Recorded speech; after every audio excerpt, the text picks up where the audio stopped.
The morning sun cast long shadows across the dusty frontier town of Cedar Ridge as Sarah Mitchell clutched her medicine bag tighter to her chest.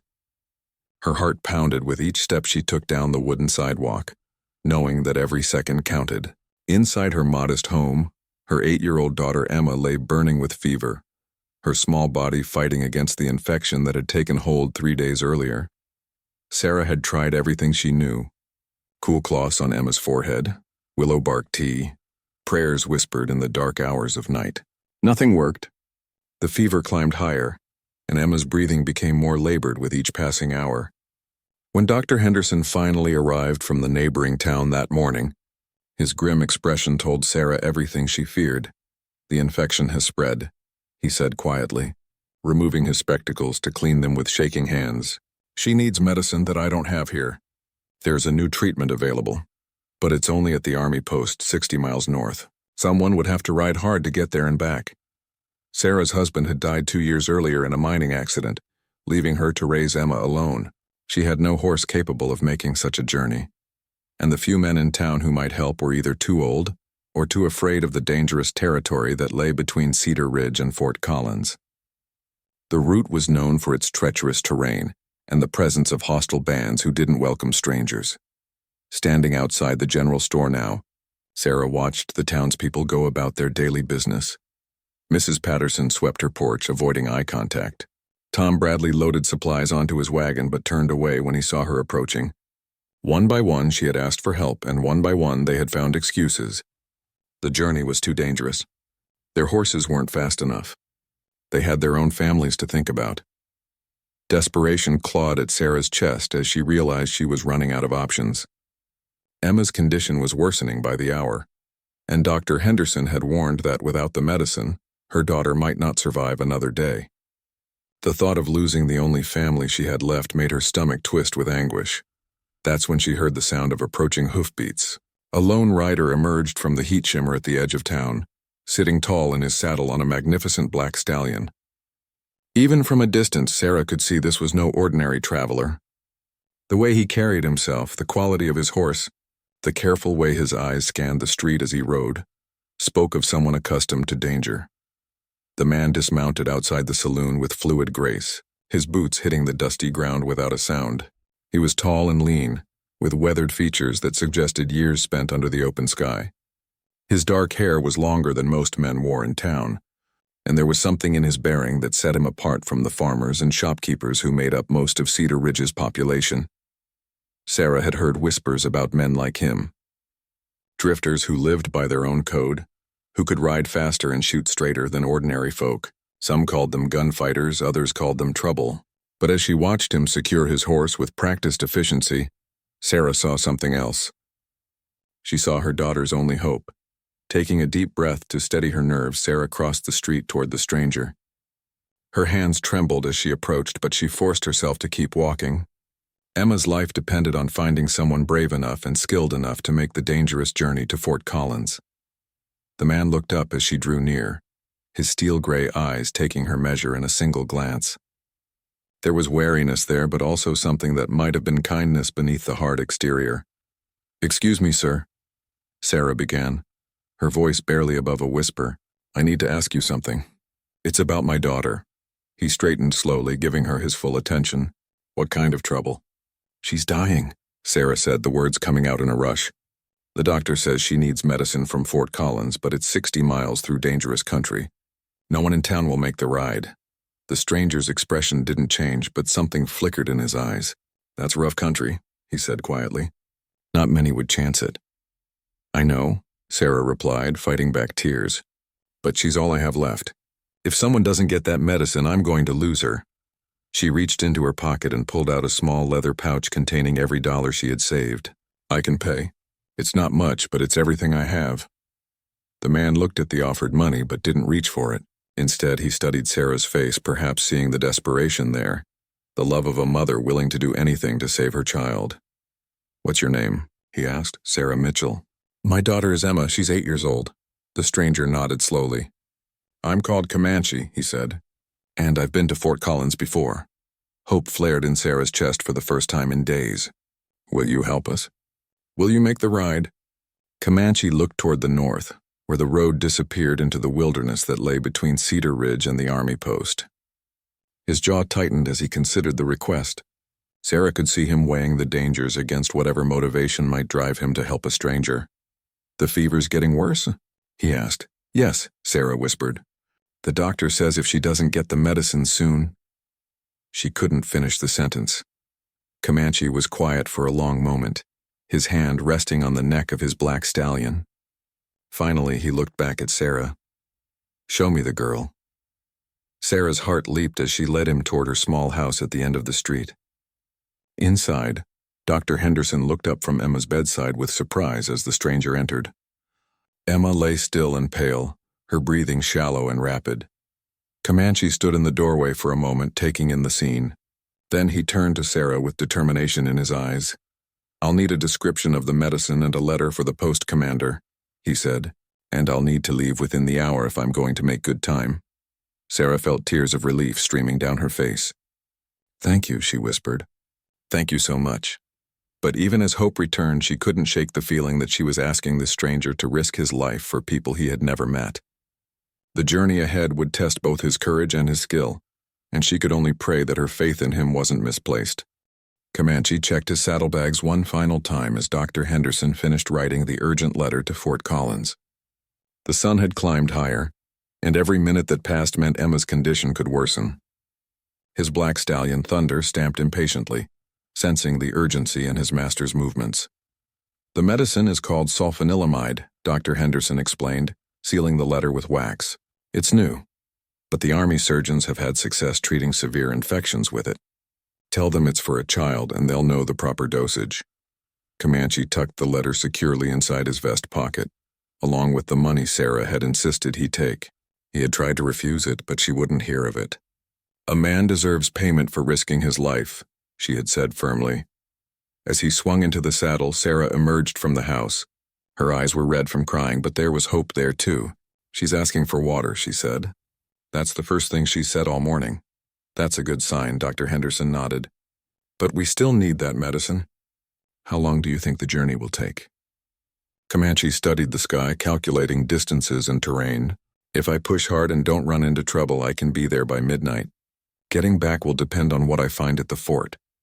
What he didn't say was that the route to Fort Collins passed through territory that had seen increasing tensions lately. Reports of cattle rustlers, desperate men who wouldn't hesitate to kill for a good horse, and worse things that moved in the darkness between settlements. The Army patrol routes had been reduced due to conflicts elsewhere, leaving long stretches of wilderness essentially lawless. "You be careful out there," Sarah said, her voice thick with emotion. "And thank you again. I don't know why you're doing this for strangers, but I'll never forget it." Comanche touched the brim of his hat. "Take care of the girl. I'll be back." With that, he spurred Thunder into motion, and they galloped out of Cedar Ridge at a pace that spoke of serious purpose. The townspeople who had refused to help watched from their windows and doorways as the stranger disappeared into the shimmering heat of the desert road. The first 20 miles passed without incident. Thunder was a remarkable horse, bred for endurance as much as speed, and Comanche knew how to pace him for a long journey. They followed the established trail that wound through rocky canyons and across dry creek beds, making good time despite the challenging terrain. It was as they approached Devil's Gap, a narrow passage between two steep canyon walls, that Comanche first sensed trouble. Thunder's ears pricked forward and the horse's gait became more cautious. Years of survival had taught Comanche to trust his horse's instincts, and he slowed their pace as they entered the shadowy confines of the gap. The attack came without warning. 3 men emerged from behind the rocks on either side of the trail, rifles trained on Comanche. Their clothes were dirty and patched, their faces hard with the look of men who had been living rough for too long. "Well, well," called the leader, a bearded man with a gold tooth that glinted when he smiled. "What have we here?" "Nice horse, stranger. Real nice." Comanche kept his hands visible but ready. "Just passing through," he said calmly. "Don't want any trouble." "Oh, but trouble's what we're in the business of," laughed another of the men. "See, we've been having a run of bad luck lately. Lost our horses to some army patrol last week. Been walking ever since, and walking don't agree with us." The third man, younger than the others, shifted nervously. "Maybe we should just take what he's got and let him go, Jake. No need to—" "Shut up, Bobby," Jake snapped. This here's a fine animal and we need transportation. Question is, friend, you going to get down peaceful like, or do we have to get unfriendly about it? Comanche's mind raced. He could probably take one or two of them, but 3 men with rifles in a narrow canyon left him at a serious disadvantage. More importantly, any delay here could cost Emma her life. He thought of the little girl lying fevered in that small house, of her mother's desperate plea for help. I've got money, he offered. Enough to buy horses in the next town. You don't need to take mine. Jake's eyes lit up with greed. Money too? Well, ain't this our lucky day, boys? Hand over the cash, then climb down from that horse. The money's for medicine, Comanche said quietly. There's a sick child depending on me getting to Fort Collins. Touching story, Jake sneered. But we got our own problems. Now get down before I lose my patience. Bobby looked uncomfortable. Jake, maybe we should... I said shut up. Jake's rifle swung toward his younger companion for a moment before returning to Comanche. That momentary distraction was all the opening Comanche had been waiting for. In one fluid motion, he threw himself sideways in the saddle while drawing his revolver.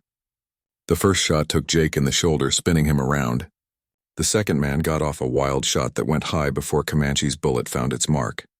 Bobby dropped his rifle entirely and raised his hands. Don't shoot, the young man cried. I'm done. I'm done. Thunder had been trained for situations like this and had wheeled away from the gunfire, giving Comanche room to maneuver. Jake was on the ground clutching his wounded shoulder and cursing. The second man wasn't moving.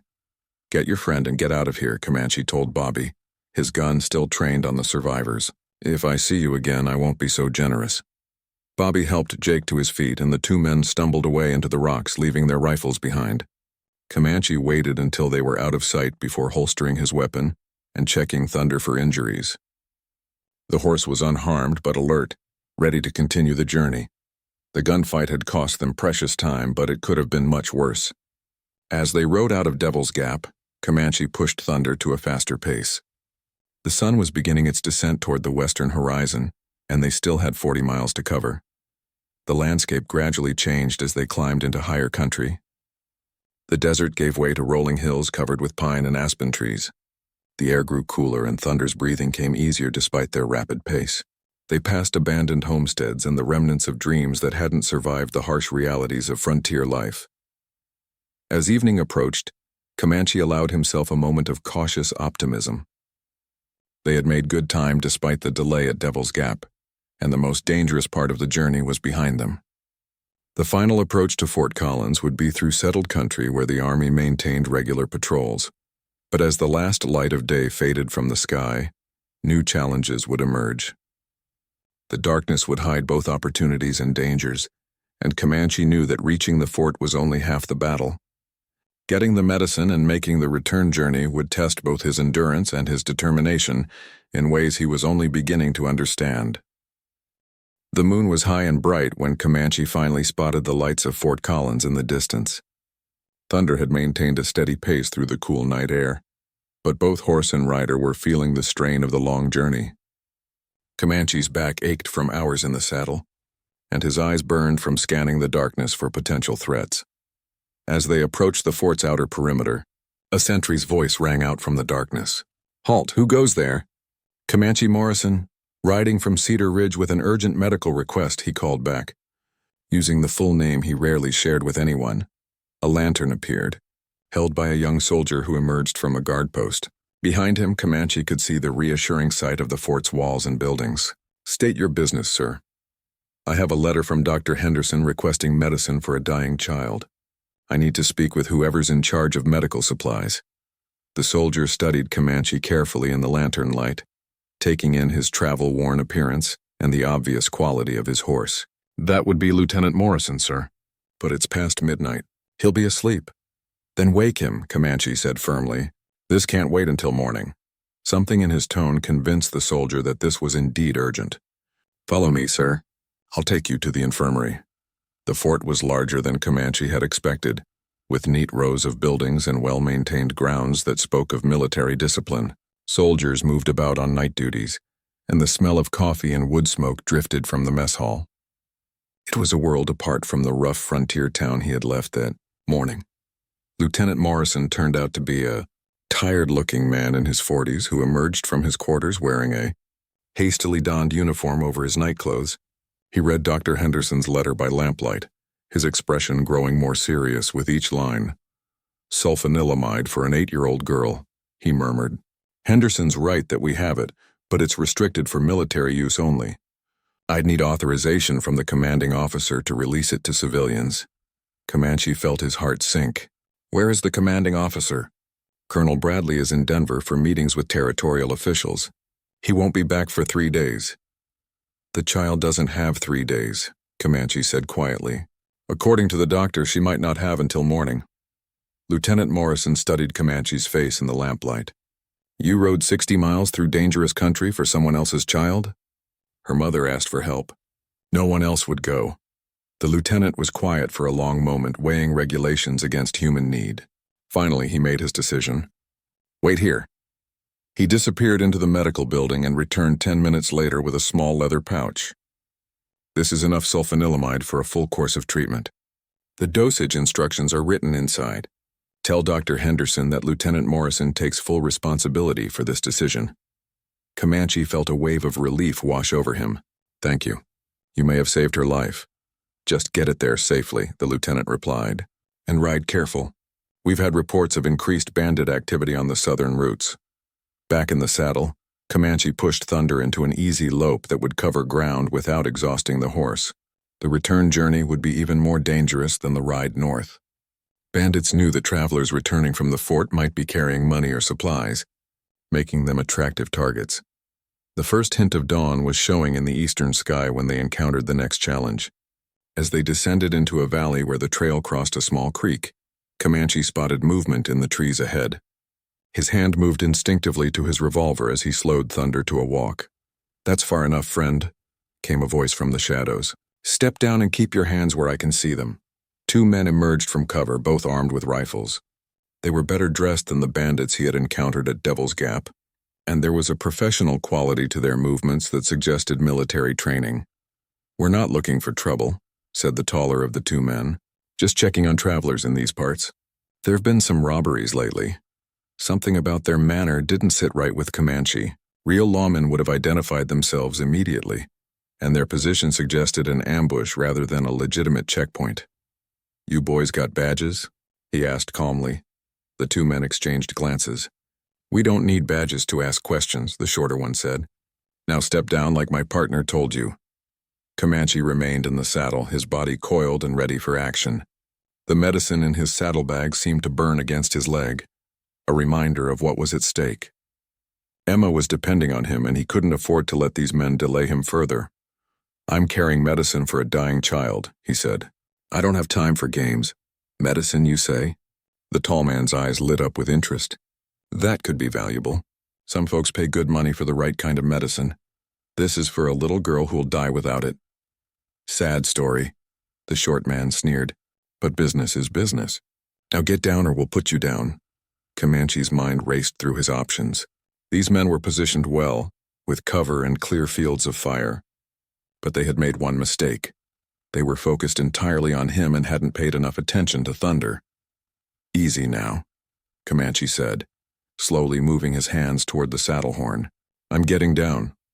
Instead of dismounting, he suddenly spurred Thunder forward while throwing himself low against the horse's neck. The stallion responded instantly, charging straight at the 2 surprised men. Their shots went wild as they scrambled to avoid the charging horse. Comanche's revolver was in his hand as Thunder carried him past the bandit's position. He fired twice and both men went down. Without slowing, he guided Thunder back onto the trail and continued south at a gallop. The sun was climbing higher now, and Comanche could feel exhaustion creeping into his bones. Both he and Thunder had been riding hard for over 12 hours, but they couldn't afford to stop for rest. Every minute brought them closer to Cedar Ridge and the little girl who needed the medicine. As they crested a hill that offered a view of the valley below, Comanche could see smoke rising from the chimneys of scattered homesteads. Civilization was returning, which meant the most dangerous part of the journey was behind them, but it also meant that word of his presence might be spreading, attracting the attention of anyone looking for easy prey. He urged Thunder into a steady canter, eating up the miles as the morning progressed. The horse was showing signs of fatigue, but still responded gamely to his master's commands. They passed other travelers now, farmers heading to market, a freight wagon loaded with supplies, families moving their possessions in search of better opportunities. By midday, they were only 15 miles from Cedar Ridge. Comanche allowed himself to hope that they would make it without further incident. The medicine in his saddlebag represented hope for Emma and her mother, proof that sometimes strangers would risk everything to help those in need. But as they approached the final stretch of their journey, Comanche couldn't shake the feeling that their greatest challenge still lay ahead. The closer they got to home, the more precious their cargo became, and he knew that determined men might make one last attempt to stop them before they reached safety. The afternoon sun beat down mercilessly as Comanche and Thunder approached the final 10 miles to Cedar Ridge. Both were exhausted from the grueling journey, but the knowledge that Emma was waiting drove them forward. Comanche could feel the small leather pouch, containing the sulfanilamide, pressing against his ribs where he had secured it inside his vest for safekeeping. They had just rounded a bend in the trail when Comanche spotted dust clouds on the horizon behind them. Someone was following and moving fast. He urged Thunder to a faster pace, but the faithful stallion was already giving everything he had. After nearly 20 hours of hard riding, the horse's reserves were running dangerously low. The pursuit drew closer with each passing mile. Comanche could now make out 3 riders, their horses fresh and gaining ground steadily. These weren't random bandits. They moved with purpose and coordination that suggested they had been waiting for him specifically. As they crested a small hill, Comanche saw his worst fears confirmed. 2 more riders were approaching from ahead, effectively trapping him between 2 groups. Someone had planned this ambush carefully, probably getting word from Confederates along the trail about a lone rider carrying valuable cargo. Thunder stumbled slightly, his breathing labored and foam visible around his bit. The horse had given everything, but flesh and blood had limits. Comanche made a quick decision, spotting a cluster of large boulders off to the left that would provide some cover. He guided Thunder into the rocks just as the first shots rang out. The pursuing riders had closed to within rifle range and were trying to bring him down before he could reach cover. Bullets whined off the stone around them as Comanche threw himself from the saddle and pulled Thunder deeper into the rocky shelter. "Nowhere to run now, stranger," called a familiar voice. Jake, the bearded bandit from Devil's Gap, had somehow survived his wound and gathered reinforcements. "You cost me good, man, and put a bullet in my shoulder. Time to settle accounts." Comanche checked his ammunition. 4 rounds left in his revolver, plus a handful of spare cartridges if he could find time to reload. Against 5 armed men, those odds weren't encouraging, but he had faced worse situations before. "All we want is what you took from the fort," Jake continued. "Toss it out and maybe we'll let you ride away. Keep fighting and we'll take it off your corpse." "Can't do that, Jake," Comanche called back. "This medicine is for a dying child. Don't care if it's for the territorial governor himself. We got expenses to cover and you're going to cover them." The bandits had spread out among the rocks, trying to find angles that would let them get clear shots. Comanche could hear them moving, boots scraping against stone as they worked to surround his position. Thunder stood beside him, sides heaving but alert, ready to move if his master needed him. A shadow moved between 2 boulders to Comanche's right. He aimed carefully and fired, hearing a cry of pain as the bullet found its mark. That evened the odds slightly, but also revealed his position to the others. Return fire came immediately, chips of granite exploding around him as the remaining bandits concentrated their attention on his hiding spot. Comanche pressed himself against the rock face, feeling the heat of the stone against his back and the weight of responsibility on his shoulders. Time was running out. Every minute spent here was a minute Emma didn't have. Dr. Henderson had been clear that the child's condition was critical, and delays could prove fatal. Comanche closed his eyes briefly, thinking of Sarah's desperate plea and the trust she had placed in a stranger. "You still alive in there?" Jake's voice carried mockery and growing confidence. "Boys are getting restless. Maybe it's time we stop playing games." Comanche heard movement from multiple directions now. They were closing in, probably planning a coordinated rush that would overwhelm his defenses. He had to act soon or risk being overrun entirely. That's when inspiration struck. Thunder was exhausted but still responsive, and horses had instincts that could be turned to advantage. Comanche whispered to the stallion, stroking his neck while explaining what he needed. The horse's ears flicked forward, understanding in the way that only came from years of partnership. "Last chance," Jake called. "Throw out that medicine and your gun or we're coming and shooting."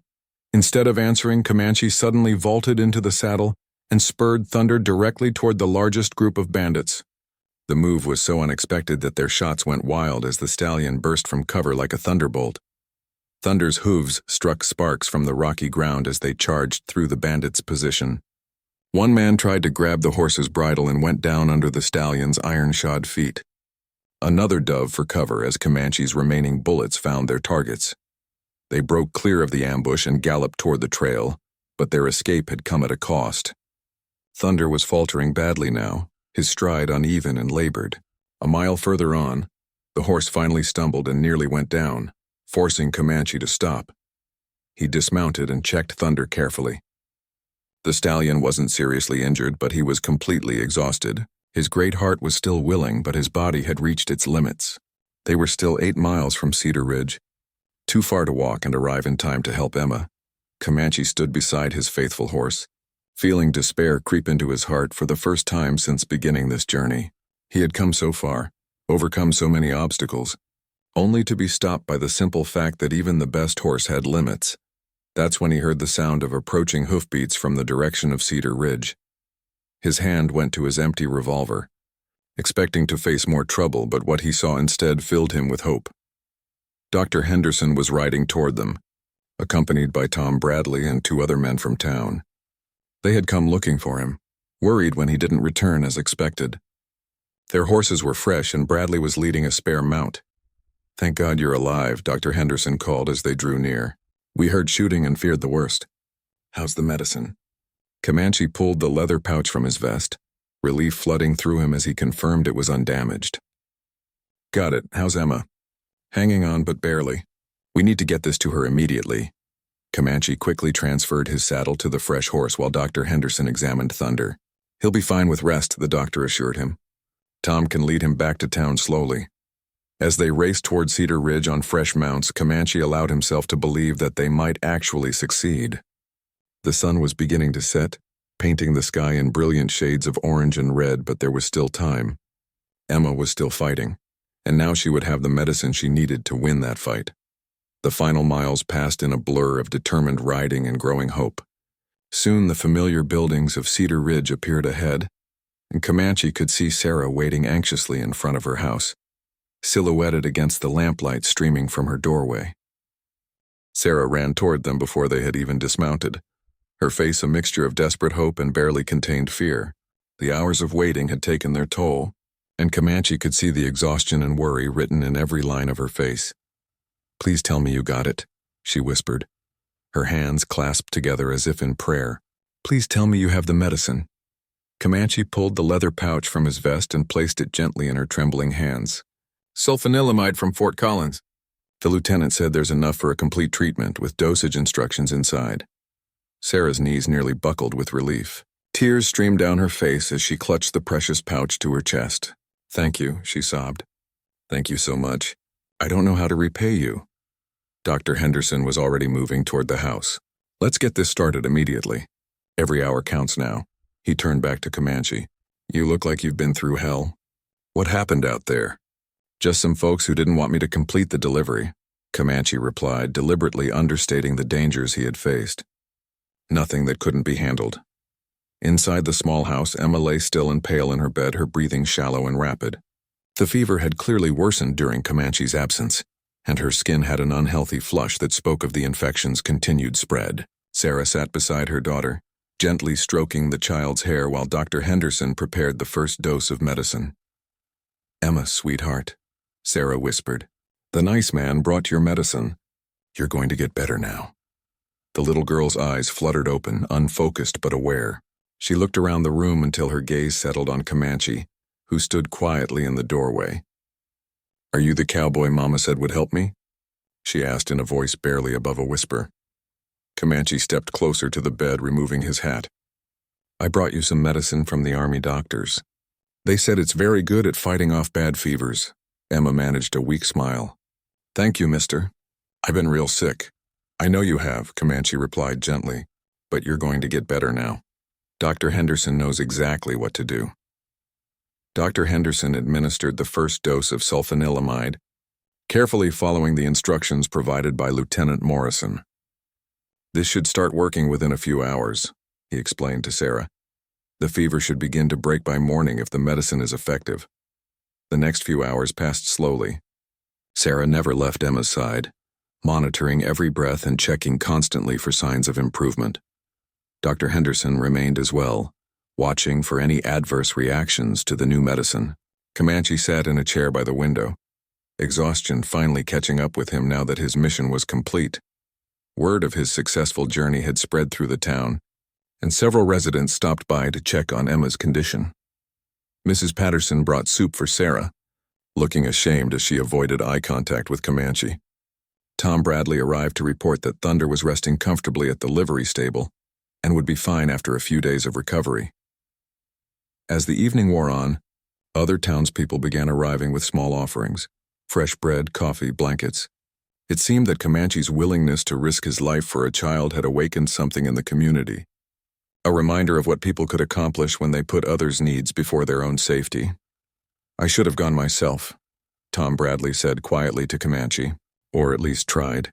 "I've got a daughter Emma's age, and if it was her lying there—" He shook his head, unable to finish the thought. "Fear makes people cautious," Comanche replied without judgment. "Can't say I blame anyone for being careful with their lives." "But you weren't afraid?" Comanche considered the question carefully. "I was afraid plenty, but sometimes fear isn't enough reason to turn away from doing what's right." Around midnight, Dr. Henderson noticed the first signs of improvement. Emma's breathing seemed easier, and when he checked her temperature, the fever had dropped slightly. "The medicine is working," he announced with quiet satisfaction. "She's not out of danger yet, but this is very encouraging." Sarah wept with relief, finally allowing herself to believe that her daughter might survive. She looked at Comanche with gratitude that went beyond words. "I'll never be able to thank you enough," she said. "You saved her life." "She's not saved yet," Comanche cautioned, though he too felt hopeful about the improvement. "But it looks like she's got a fighting chance now." By morning, the change in Emma was remarkable. The fever had broken during the night, and while she was still weak, her eyes were clear and alert. She was able to sit up and take some water, the first real food she had managed in days. Dr. Henderson was amazed at the medicine's effectiveness. "This sulfanilamide is truly remarkable. I've never seen an infection respond so quickly to treatment. Emma should make a full recovery with continued doses over the next few days." Sarah couldn't stop smiling as she watched her daughter slowly return to life. Emma was asking for her favorite doll and wondering if she could have some of Mrs. Patterson's apple pie when she felt stronger. These were the sounds of a child getting well, music to a mother's ears. "Mama," Emma said, looking toward Comanche, "is that the man who rode all the way to get my medicine?" "Yes." "Sweetheart, Mr. Comanche rode very far through dangerous places to bring you what you needed." Emma studied Comanche with the serious expression that children sometimes wore when trying to understand adult concepts. "Were you scared?" she asked. "A little," Comanche admitted, "but I kept thinking about you and your mama, and that helped me be brave. My papa used to say that being brave doesn't mean you're not scared. It means you do the right thing even when you are scared." Comanche felt something tighten in his chest at the child's wisdom. "Your papa sounds like he was a smart man." "He was," Sarah said softly. "He would have liked you." As the day progressed, more townspeople came to visit. They brought gifts for Emma and expressions of gratitude for Comanche. The general store owner offered him free supplies for his journey. The blacksmith insisted on checking Thunder's shoes at no charge. Mrs. Patterson presented him with a home-cooked meal and an apology for not helping when he first asked. "I was scared," she admitted. "Scared for my own family, scared of the dangers out there. I forgot that sometimes we have to take risks to help each other." Comanche accepted their thanks gracefully, but he was beginning to feel restless. He wasn't used to being the center of attention, and the grateful looks and constant praise made him uncomfortable. He was a man who valued action over words, and now that Emma was recovering, he felt an urge to move on. That evening, as he sat with Sarah on her front porch while Emma slept peacefully inside, she brought up what both of them had been thinking. "You're planning to leave soon, aren't you?" she asked. "Tomorrow morning, probably. Thunder's rested up and there's no reason to stay longer." Sarah nodded, though sadness flickered across her face. "I understand. Men like you don't put down roots easily. It's not that I don't appreciate what you folks have done, Comanche said carefully.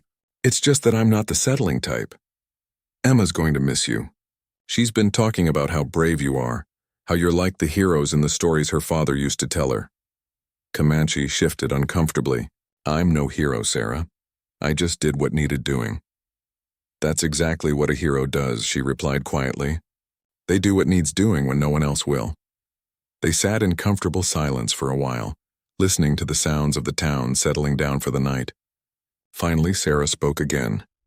I know you'll leave and I won't try to stop you, but I want you to know that you'll always have a place here if you ever decide you want one. Emma and we'd be honored to have you as part of our family.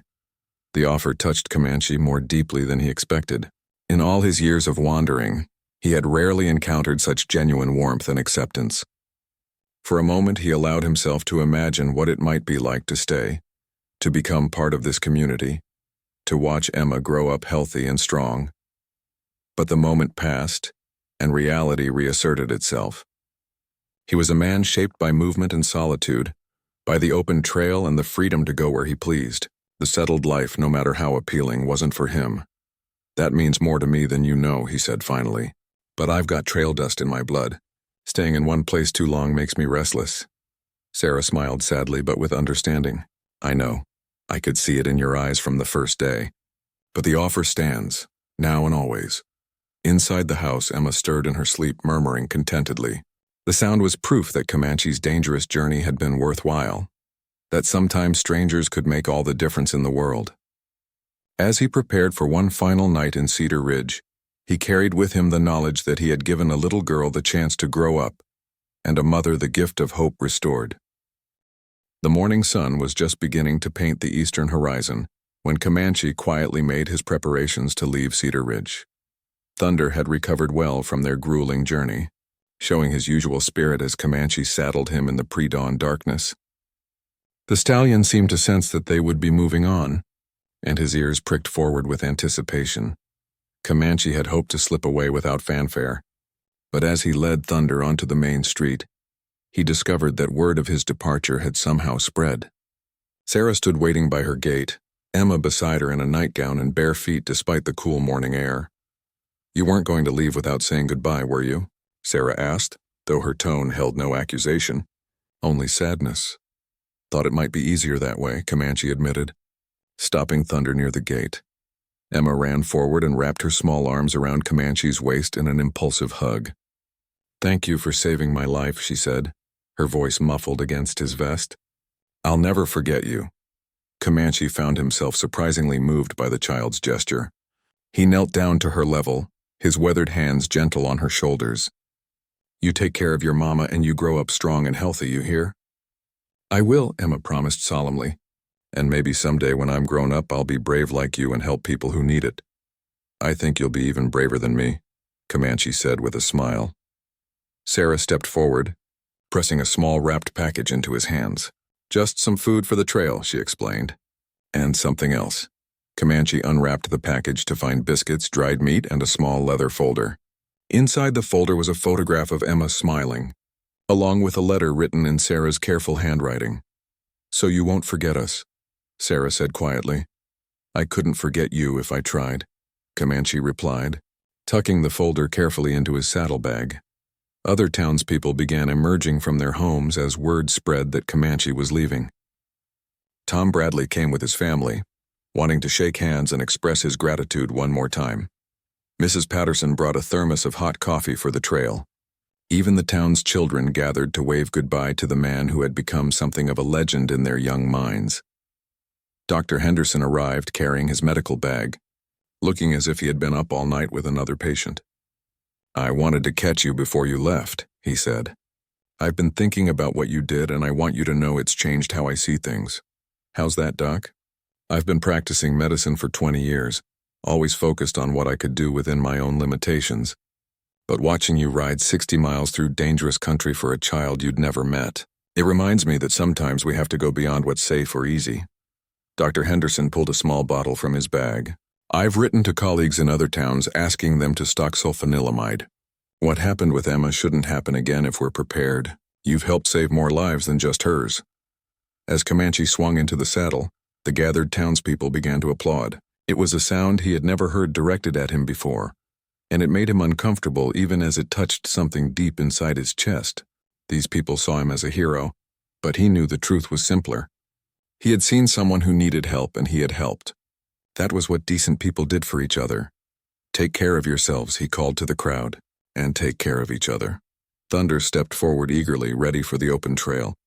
As they rode out of Cedar Ridge, Comanche looked back once to see Sarah and Emma still standing by their gate, waving until he disappeared around a bend in the road.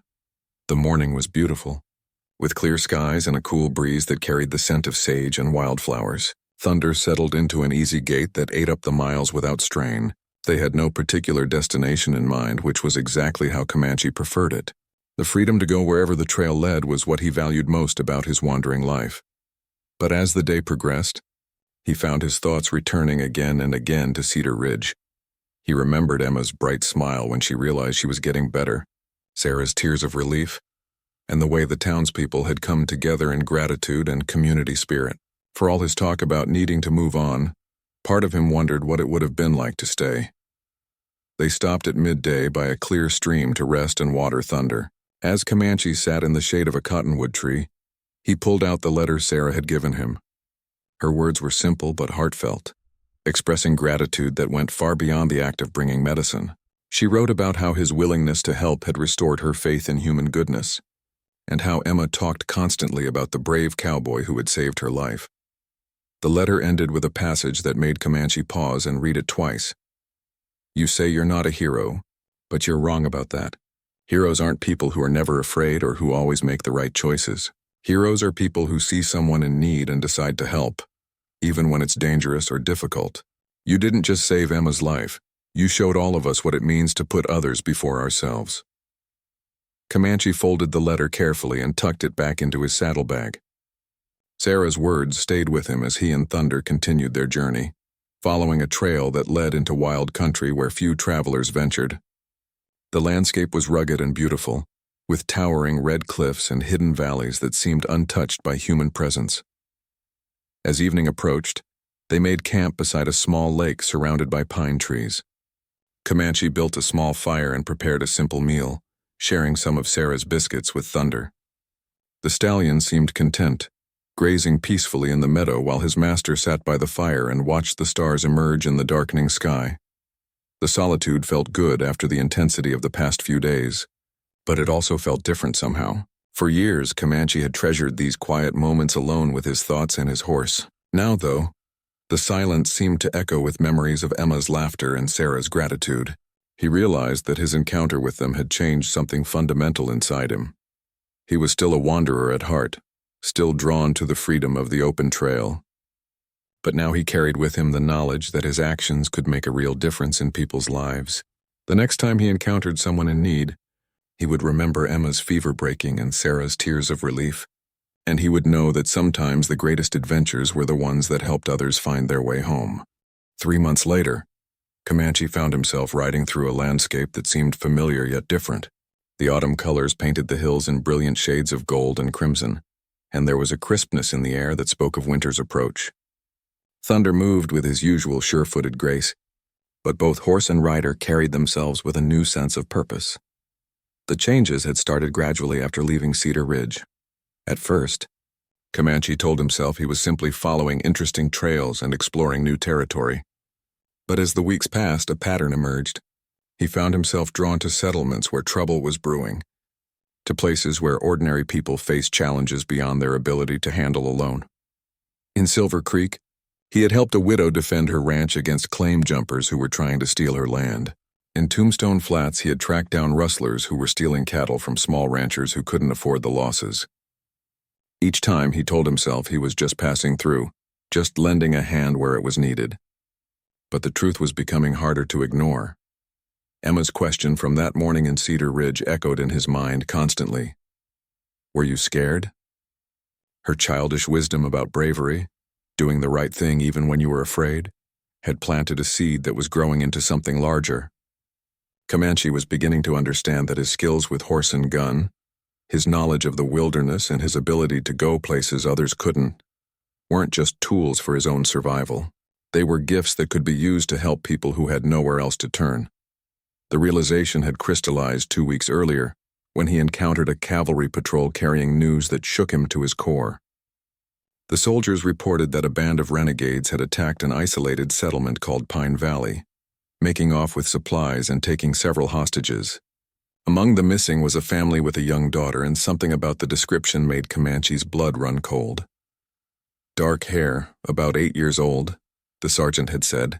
Real sweet little thing, according to the survivors. Her mother was frantic, begging anyone who'd listen to go after them. The words hit Comanche like a physical blow. For a terrifying moment, he imagined Emma in the hands of ruthless men, Sarah weeping and pleading for someone to bring her daughter home. The image was so vivid and painful that he had to steady himself against Thunder's neck. "How long ago did this happen?" he had asked. 3 days now. "We're heading there. But by the time we get organized and follow proper procedures, those hostages will be long gone or dead." That night, Comanche had stared into his campfire and faced a truth he could no longer avoid. His wandering days weren't over, but they had found a new direction. He wasn't just drifting anymore. He was hunting men who preyed on the innocent, using his skills to protect people who couldn't protect themselves. The rescue of the Pine Valley hostages had been dangerous and difficult, requiring all of his woodcraft and fighting ability.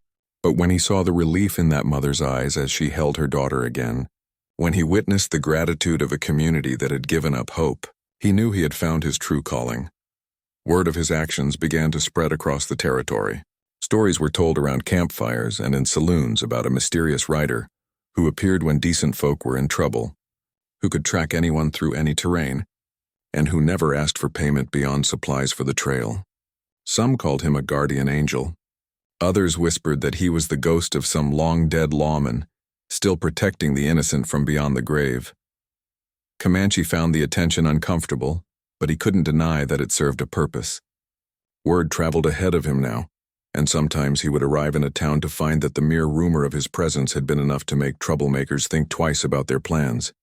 Now, as he rode through the familiar landscape outside Cedar Ridge, he was returning not as a drifter, but as a man who had found his place in the world. The letter in his saddlebag had arrived a week earlier, delivered by a circuit rider who knew to look for him. Sarah's careful handwriting brought news that filled him with warmth and purpose. Emma was thriving, healthy and strong as any mother could wish. She was attending the new school that had been built with money donated by grateful families throughout the territory. But more importantly, she had appointed herself the keeper of Comanche's story, telling anyone who would listen about the brave man who had saved her life. Sarah's letter also contained troubling news. A group of men had been terrorizing the smaller settlements around Cedar Ridge, demanding protection money from businesses and threatening families who couldn't pay. The territorial marshal was spread too thin to provide adequate protection, and the local sheriff was too old and frightened to stand up to the gang. "Emma asks about you constantly," Sarah had written. "She says she knows you'll come back when people need help. I told her not to get her hopes up, but I find myself looking down the trail every evening, wondering if today might be the day I see you riding back to us." The words had decided him immediately. Cedar Ridge had been where his transformation began, where a simple act of mercy had awakened something larger in his soul. If the town was in trouble, if Sarah and Emma were threatened, then he would be there to help. As Thunder crested the hill overlooking Cedar Ridge, Comanche could see that the town had grown since his last visit. New buildings lined the main street, and there were more people moving about than he remembered. Progress was coming to this part of the territory, bringing prosperity but also attracting the kind of men who fed on other people's success. He rode slowly down the main street, noting the nervous glances of townspeople and the way conversations stopped when they recognized him. Word of his arrival would spread quickly, which meant the troublemakers would know he was here. That was fine with him. Sometimes the direct approach was the most effective. Outside Sarah's house, he saw a familiar small figure sitting on the front steps, almost as if she had been waiting for him. Emma looked up as Thunder approached, and her face lit up with a joy so pure and bright that it made Comanche's heart ache with happiness. "Mama," Emma called, jumping to her feet and running toward the house. "Mama, come quick. He's back. Comanche's back." Sarah appeared in the doorway, her face cycling through surprise, relief, and something that might have been love before settling into a warm smile that welcomed him home. As Comanche dismounted and Emma launched herself into his arms, he realized that his wandering days weren't over. But now they had a center, a place to return to, people who mattered more than freedom or solitude.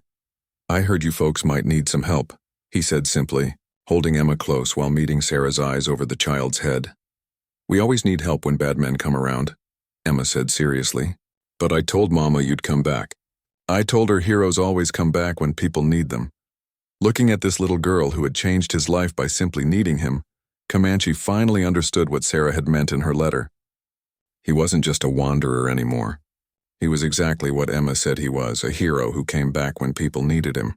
And for the first time in his life, that felt like exactly the right thing to be.